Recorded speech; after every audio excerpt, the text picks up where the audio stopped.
Recording in progress. हाँ, पहली entry goods worth 200 purchase from Sohan. तो एंट्री क्या होनी चाहिए? Purchase to Sohan, purchase to Sohan had been posted to his account. Account कौन सा गलत है?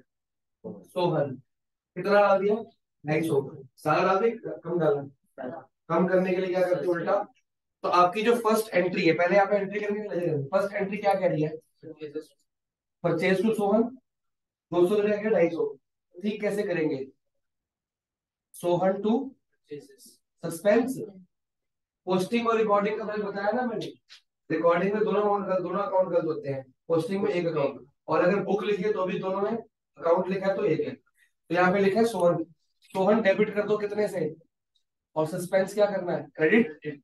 सबसे पहले यहाँ पे आपको जो भी डेट तो देनी है इस क्वेश्चन में, आप क्या डालोगे? बाय बैलेंस बीडी कितना दिया हुआ है? बोला है ना, place on the credit side of suspense account. Simple कर दिया हमने, हमेशा ऐसे नहीं दिया होता। तो पहले अकाउंट के हिसाब से हमने ओवर कास्ट क्या कर दिया? Undercast. तो हम क्रेडिट होना चाहिए था, डेबिट कर दिया। इसकी एंट्री सस्पेंस अकाउंट क्या हो रहा है? डेबिट क्रेडिट क्रेडिट हो रहा है ना। तो क्या एंट्री होगी? General ledger entry by Ishpreet. Suspense क्यों बोला? जो अकाउंट का नाम है वो अकाउंट का नाम दोबारा नहीं आ सकता उसके अंदर। सस्पेंस क्रेडिट हो रहा है बाय सोहन कितने से? बराबर आता है। तो ऐसे एंट्री रफ में करी जाओ और इसकी एंट्री करी जाओ, ये सस्पेंस अकाउंट। डिफरेंट चीज, एक तो ये डिफरेंस है टेबल बैलेंस दिया होता है डायरेक्टली। टेबल बड़ी ट्रिकी चीज नहीं होती, वो सिखाता हूँ क्या है, पहले से कर लो क्वेश्चन को। अब परचेज ऑफ फर्नीचर कितने का है? तो इसमें जब तक डेट ना दिए तो नंबर वन डालो, डेट के नंबर।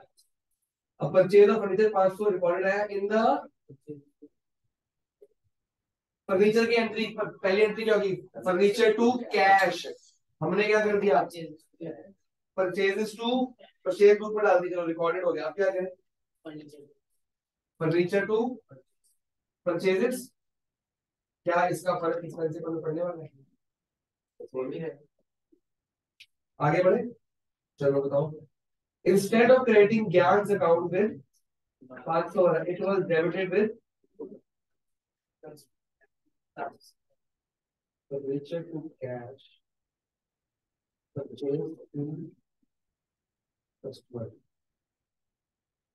ठीक है, आगे बढ़ो। ज्ञान को क्रेडिट करना है 500 से डेबिट कर दिया, तो दो काम गलत है। तो क्रेडिट भी गलत हुआ है। देखते हैं ना, ज्ञान को क्या करना है?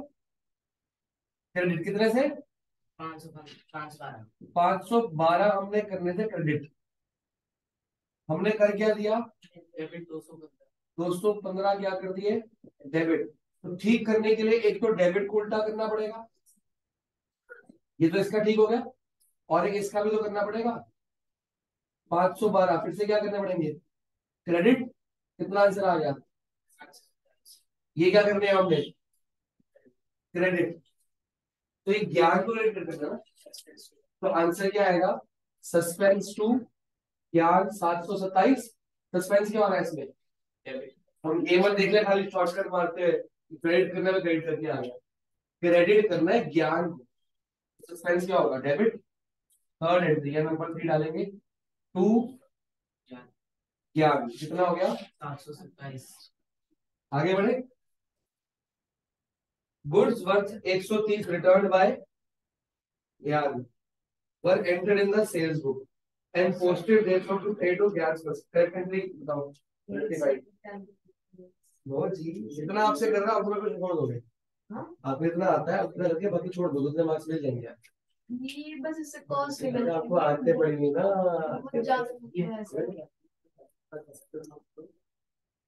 हाँ बताओ जी, गुड्स कितने के लिए रिटर्न किए ज्ञान को? तो एंट्री क्या होगी? Correct entry sales.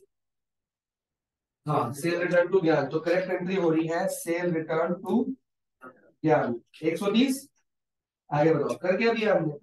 Entered in the were entered sale book, तो ठीक है, सेल बुक में कर दी और posted there from to the credit of Gyan personal account, हमने सेल्स बुक एंट्री कैसे की होगी?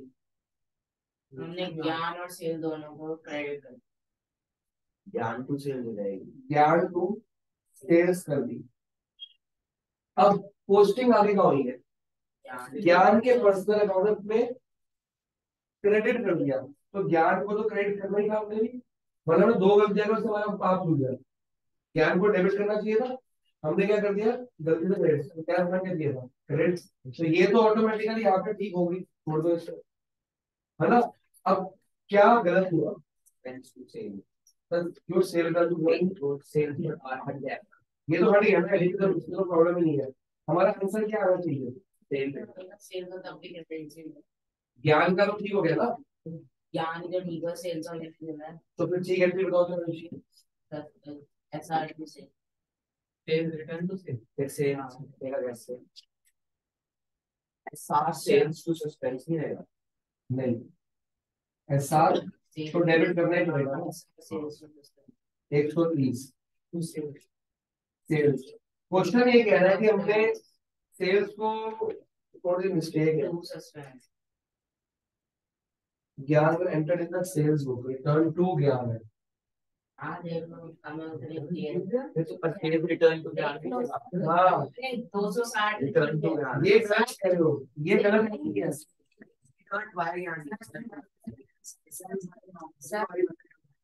हाँ ये सही है, इसमें बस 2 सस्पेंस कर दो क्योंकि हमें 260 ही चाहिए उधर। ये बात है, ये कितना था टू ज्ञान, ज्ञान की पूरी क्या हमारा क्या कह रहा है, सेल रिटर्न कितना और सेल्स कितना हो गया 130, तो क्या करना पड़ेगा, कुछ है ही नहीं, कितना हो गया। अब सस्पेंस और क्या हो रहा है, एंट्री नंबर 4 बाय, अरे ये क्या लिखा हुआ, अब इसको लिखोगे कैसे, इसकी एंट्री में आएगा सही, बाय एसआर बाय सेल। मेरे को लग रहा है 130 आना चाहिए वहां पे। मेरे को लग रहा है 260। चलो देखते हैं, by sales return by sales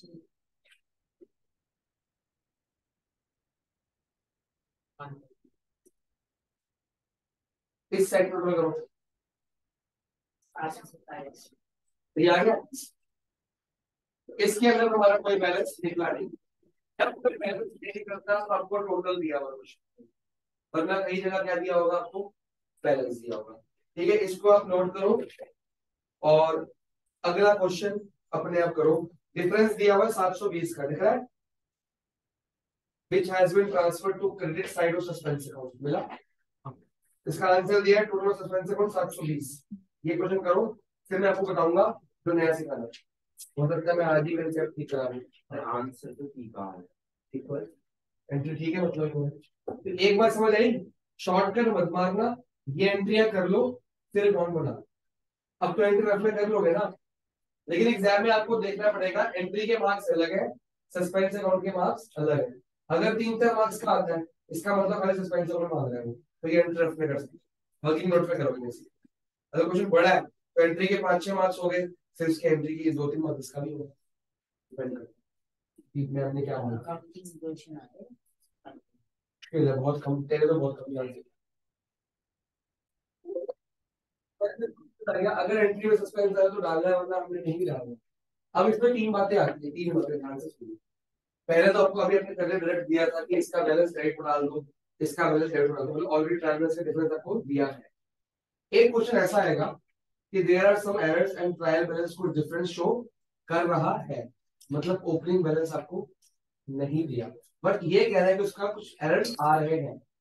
जैसे एक क्वेश्चन, इसका आंसर क्या दिया है 1680 वाला क्वेश्चन, देखिए आंसर 1680, उसके स्टार्टिंग में आपको ट्रायल बैलेंस का डिफरेंस दिया नहीं, बट वो कह रहा है एरर्स तो है, तो आप सारे एरर्स क्या कर लोगे, ठीक कर लोगे। अब जब मैं सारे एरर्स ठीक करूंगा, कुछ एंट्री बाय साइड पे आएंगी, कुछ यहाँ पे आएंगी और कुछ यहाँ पे आएंगी, है ना। तो फिर हम क्या निकालेंगे, बैलेंसिंग फिगर। ऑब्वियस बात है, जब हमको बैलेंस बीडी नहीं पता था, हमारा बैलेंसिंग फिगर यहाँ भी आ सकता है और यहाँ भी आ सकता है। तो अगर मेरा बैलेंस यहाँ पे आ गया, इसको मैं क्या लिखूंगा, जब मेरे को क्वेश्चन में ओपनिंग बैलेंस नहीं दिया होगा, तो बैलेंसिंग फिगर को बैलेंस सीडी नहीं, वैसे बैलेंसिंग फिगर क्या लिखते हैं, बैलेंस सीडी लिखते हैं, टू बैलेंस सीडी या बैलेंस सीडी। अगर क्वेश्चन में ओपनिंग बैलेंस नहीं है तो बैलेंसिंग फिगर को बाय बैलेंस सीडी या टू बैलेंस सीडी नहीं लिखना। आपका जो बैलेंसिंग फिगर इस क्वेश्चन के अकॉर्डिंग आएगा 1680 क्रेडिट साइड पे, दिख रहा है ना। तो bye difference in trial balance, ये लिखना है। क्या लिखना है, बाय डिफरेंस इन, और आंसर जो suspense account open with the credit of 1680, मतलब ये आपके लिए ओपनिंग बैलेंस। आपने क्वेश्चन पूरा करके ओपनिंग बैलेंस की डिफरेंस ट्रायल में था कितना, कोई डाउट। अब कई बार आपको डिफरेंस इन ट्रायल बैलेंस क्या होगा दिया होगा, उसका अगला क्वेश्चन देखें, उसमें क्या लिखा हुआ है,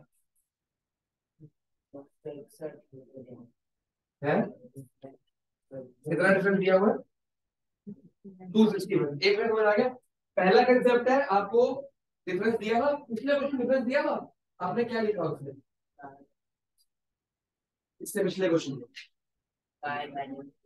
बाय बैलेंस बीडी, तो ये भी तो बीडी था, एक तरह से ओपनिंग बैलेंस निकाला, पर मैंने इसको क्या लिखा डिफरेंस। तो आपने दोनों क्वेश्चन करे, उसमें बीडी को काट के क्या लिखोगे आप, काट दो और ठीक करो, bye difference in trial balance. जो आपका ओपनिंग बैलेंस दिया होगा उसको क्या लिखोगे, by difference in trial balance, क्या लिखोगे ट्रायल बैलेंस, और ब्रैकेट में डाल दोगे गिवन, अगर गिवन है तो, और अगर गिवन नहीं होगा तो आप निकालोगे, जो आपका आंसर आएगा वो आपकी बैलेंस फिगर क्या होगी, डिफरेंस इन ट्रायल बैलेंस। अब जब डिफरेंस भी दिया हुआ है, मतलब ओपनिंग बैलेंस भी दिया हुआ है, और फिर भी बैलेंस आपका रिजल्ट पर मैच नहीं हो रहा, तब बैलेंस फिगर क्या लिखोगे। मान लो यहाँ पे डिफरेंस दिया हुआ है बाय बैलेंस सीडी की जगह क्या लिख दिया हमने, डिफरेंस इन ट्रायल बैलेंस, और ब्रैकेट में अब ब्रैकेट में दो ही बातें आएंगी, या तो आएगा गिवन या क्या आएगा बैलेंस। अब ये गिवन है, फिर आपने ये एंट्री करी, ये एंट्री करी, ये एंट्री करी, ये एंट्री करी, और यहाँ पे आपका एक आंसर आ गया बैलेंसिंग फिगर। इसको क्या लिखोगे, टू बैलेंस सीडी को सीडी लिख देंगे, अगले साल ये सीडी क्या उठ जाएगा, डिफरेंस इन ट्रायल बैलेंस। यही तो आपका क्वेश्चन है, क्या सस्पेंस अकाउंट का क्लोजिंग, हर अकाउंट का क्लोजिंग बैलेंस कहा जाता है, नेक्स्ट ईयर का ओपनिंग बैलेंस जाता है कि नहीं जाता। अगर सीडी यहाँ पे है तो यहाँ बीडी बनता है, सीडी है। क्या सस्पेंस अकाउंट का बैलेंस सीडी नेक्स्ट ईयर की बीडी बनता है, नहीं बनता। सस्पेंस अकाउंट में सीडी आना ही नहीं चाहिए, तो बहुत थोड़ी आती है इसके अंदर। सस्पेंस अकाउंट खोला क्यों गया, क्योंकि डिफरेंस कहाँ पे आया था, और वो डिफरेंस कार्ड डाल दिया यहाँ पे, और हम सारी गलतियां ढूंढी और सारी गलतियां कर रहे हैं ठीक। जब सारी गलतियां ठीक हो जानी चाहिए तो ये बैलेंस क्या होना चाहिए आपस में, मैच, जो अभी दो क्वेश्चन में मैच हुआ। जब आपका ये मैच हो जाएगा मतलब सारे एरर सॉल्व हो चुके हैं। जब ये मैच नहीं और सीडी आ गया, फिर हम एक कंक्लूडिंग लाइन लिखेंगे, there are still some errors not depicted of rupees इतने। फिर हम क्या करेंगे, दोबारा से उन गलतियों को ढूंढेंगे, एनालाइज करेंगे, मतलब एज एन अकाउंटेंट, सिलेबस में नहीं है, उसको ठीक करा जाएगा। जब तक सस्पेंस अकाउंट मैच नहीं होगा हम मानेंगे नहीं, हम उसको ठीक कर करेंगे। इसलिए सस्पेंस अकाउंट का ये वाला बैलेंस नेक्स्ट ईयर पे ट्रांसफर नहीं किया। नेक्स्ट ईयर ट्रांसफर मतलब हमने हार मान ली, गलतियां को गलतियां रहने दी, अगर हम गलतियों को साथ नहीं करेंगे। इसलिए ट्रायल बैलेंस के अंदर बैलेंस बीडी नहीं आता। बीडी का मतलब क्या होता है, ओपनिंग बैलेंस, जो पिछले साल का क्लोजिंग था, तो सस्पेंस अकाउंट का क्लोजिंग का मतलब लेके जाते हैं तो बीडी कहां से आता है। सस्पेंस अकाउंट में अगर सीडी बचेगा तो चोरी में क्या करेंगे, और गलतियां ढूंढेंगे और उसको पूरे के पूरा निल बटा निल करेंगे। कैसे समझ आ गया। तो इसलिए बीडी नहीं आता, इसलिए अगर बीडी कटवाया मैंने अभी, क्या करना है उसको, डिफरेंस इन, जहां भी क्वेश्चन का बैलेंस दिया होगा आप क्या करोगे, डिफरेंस इन ट्रायल चाहे यहाँ पे चाहे बीडी को नहीं लिखना। अब ये तो हो गया सेकंड कंसेप्ट। अगर डिफरेंस बैलेंस दिया है बीडी, ओपनिंग बैलेंस दिया है तो क्या लिखोगे, डिफरेंस। नहीं दिया तो आपका आंसर आएगा बाय बैलेंसिंग फिगर, उसको क्या लिखोगे, डिफरेंस। और अगर ओपनिंग बैलेंस दिया है फिर भी आंसर आता है तो क्या बोलोगे, ये लिखोगे सीडी, और बोलोगे still some errors are left here. अब अगले क्वेश्चन में आपको ओपनिंग बैलेंस कितना दिया है 261. लेकिन लाइन लिखी है trial balance of book keeper shows an excess of debit over, तो ये बैलेंस कहां डालोगे? क्यों? एक्सेस ज्यादा कौन सा, डेबिट की क्रेडिट? किसका डेबिट ज्यादा? ट्रायल बैलेंस का डेबिट है ना, तो इसमें क्रेडिट क्या है? आपने क्या कर देना है, उल्टा। आपको बोल रहा है अगर क्रेडिट ओवर डेबिट, आपने ज्यादा कौन सा है, क्रेडिट ज्यादा, उल्टा करो, डेबिट कर दो। यहाँ बोल रहा है ट्रायल बैलेंस शोज क्या गया, excess of debit over credit, credit debit ज्यादा है, तो क्या लिखोगे, by difference in trial balance given to, और फिर क्वेश्चन स्टार्ट कर दोगे। और इस क्वेश्चन का आंसर देखो, जहां पे टोटल में आंसर दिया है, मतलब वहां सस्पेंस अकाउंट आपस में क्या होगा, मैच।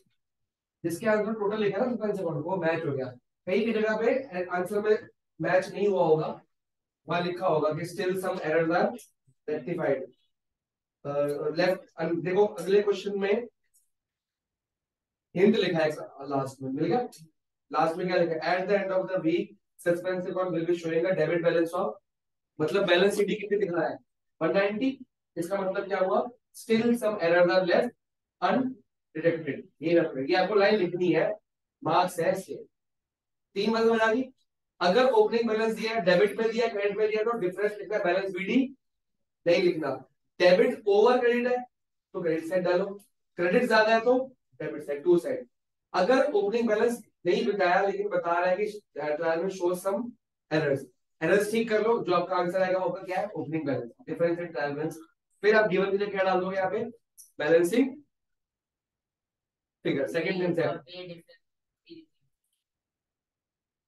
अगर अच्छा क्वेश्चन है फिर डिफरेंस के ऊपर डिफरेंस की जगह छोड़नी पड़ेगी, क्योंकि आपका आंसर बैलेंसिंग फिगर है, वो इस लाइन में है चाहे इस लाइन में है, आपको जगह दोनों जगह छोड़नी पड़ेगी। आपको क्या पता यहाँ पे आता, क्या पता यहाँ पे आता, तो छोड़ना पड़ेगा, ठीक है।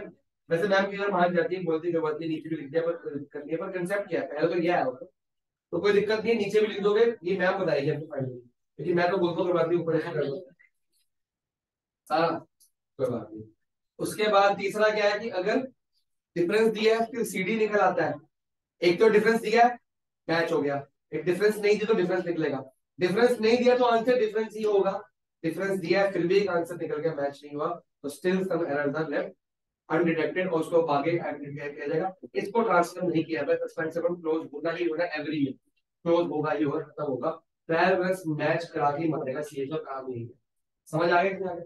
अब आपको होमवर्क दिया जाएगा जिसको आपको कर दिया है, यहाँ पे पेपर होता है, एक कंसेप्ट रहता है, कोई क्वेश्चंस विदाउट सस्पेंस अकाउंट कैसे करें, समझ गए हो?